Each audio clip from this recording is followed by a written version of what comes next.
My dear students, I welcome you all to my educational channel, the name of which is Priyanka Dotto.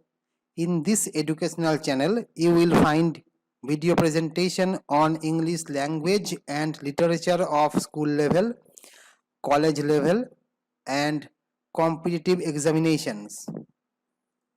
Today's assignment is video presentation number 8 on the poem The Road Not Taken. Since we have mentioned at the very outset that this poem belongs to the syllabus of class 9 of CBSE board, this is going to be our last video presentation for the school level. I shall obviously add some more presentations, but those will be specifically for the college students who want to read this poem and gather some more information and understanding about this poem.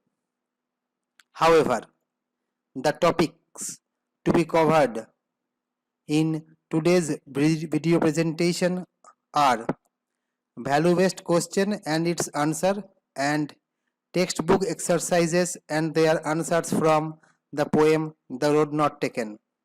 Now, let us look at the value-based question from this poem. The question is, which moral lesson do you get from Robert Frost's The Road Not Taken?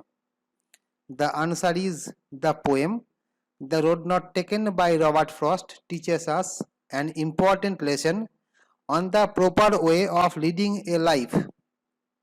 The normal way of leading life is routine bound and hence unadventurous. On the other hand, the unusual way of leading life is full of adventure. In this framework, there is the possibility of both happiness and sadness. Now, we shall move to the next slide for the remaining part of the answer.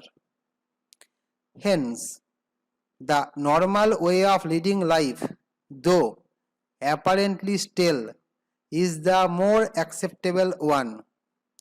Those who want to lead a tension-free life opt for the conventional way of leading life, which is suggested by the first road.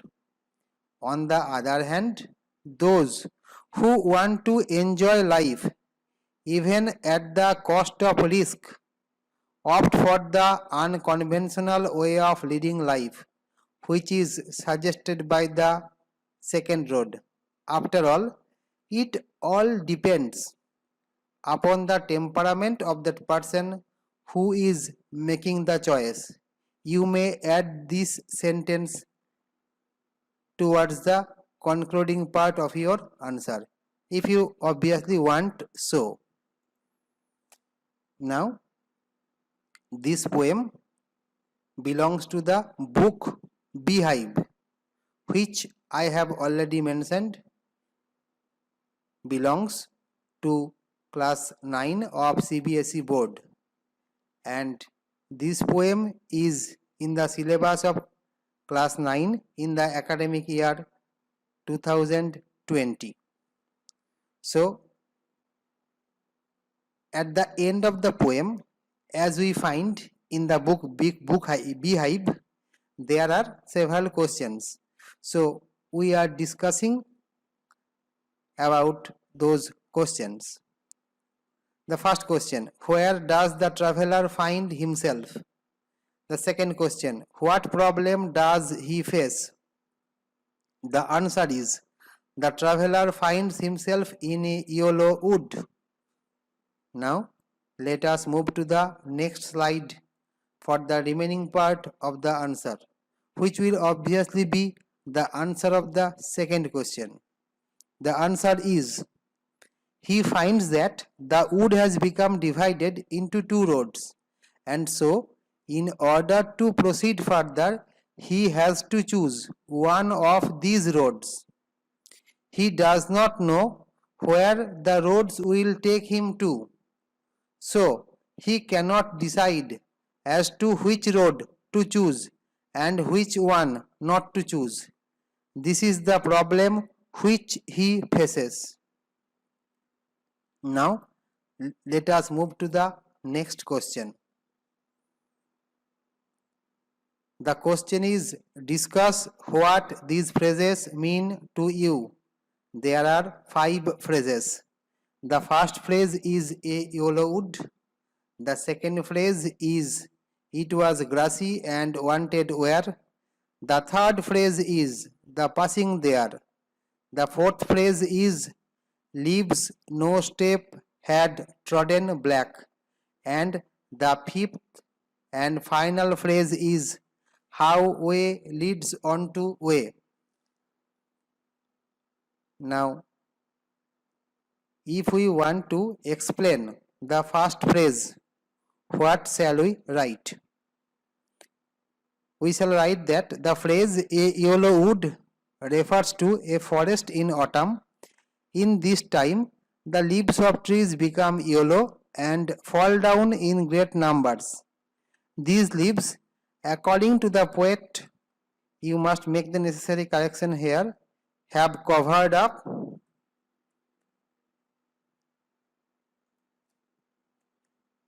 the forest. Now, let us move to the next slide for the explanation of the second phrase, and the answer is the phrase it was grassy and wanted where means that the second road was covered with grass and it did not have signs of wear and tear.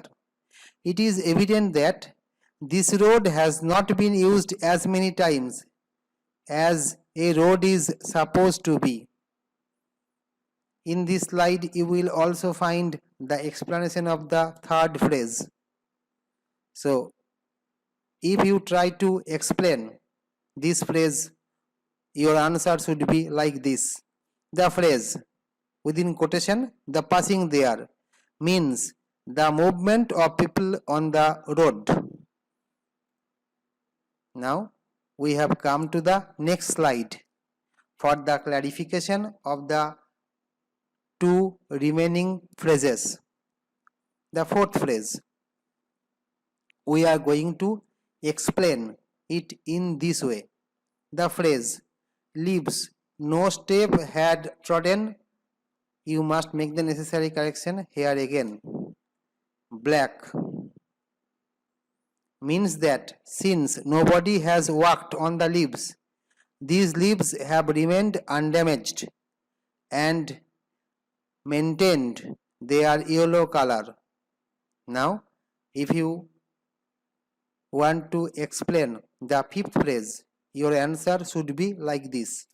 The phrase how way leads on to way means that roads create a maze and so following one way leads to going in another way in a continuous process. Now, let us move to the next question. The question is there any difference between the 2 roads as the poet describes them? The first part of the question in stanzas 2 and 3. The second part of the question in the last 2 lines of the poem. So the answer of the first part of the question should be like this. There is no difference between the 2 roads as the poet describes them in stanzas 2 and 3. Actually, as both of these roads have not been walked on in that morning, once again there is a typing error. Both lay equally covered with leaves.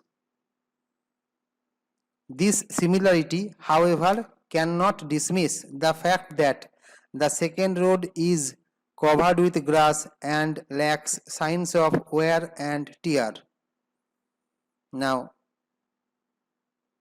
we are going to find out the difference between the 2 roads as we find in the last 2 lines of the poem. Our collective impression is this. In the last two lines of the poem, the poet says that one of these roads is the one on which people have walked for lesser number of times in comparison to that of the first road. This indeed is the point in which there is difference between the two roads. Now we have come to the last question. The question is, what do you think the last two lines of the poem mean? Within bracket, it has been pointed out as a suggestion. Looking back, does the poet regret his choice or accept it? Now, keeping in mind the suggestion given in the question, our answer is the last two lines of the poem mean that the spirit of adventure has made him opt for the unconventional way of leading life, which a limited number of people select. It is too early for him to opine about his experience of leading life in this pattern. Now we shall move to the next part to find the remaining part of the answer. The remaining part begins in this manner. Therefore, he keeps both the possibilities open by using the word sigh, which may mean either relief or despair. So, he can say with certainty that his experience of leading life in the unconventional way is surely different from leading life in the conventional way. Now, in order to conclude the video presentation, I would like to tell you that subscribe to my channel, share my video presentations, comment your opinion and put forward your queries. Thank you. See you again in my next video presentation. Thank you once again.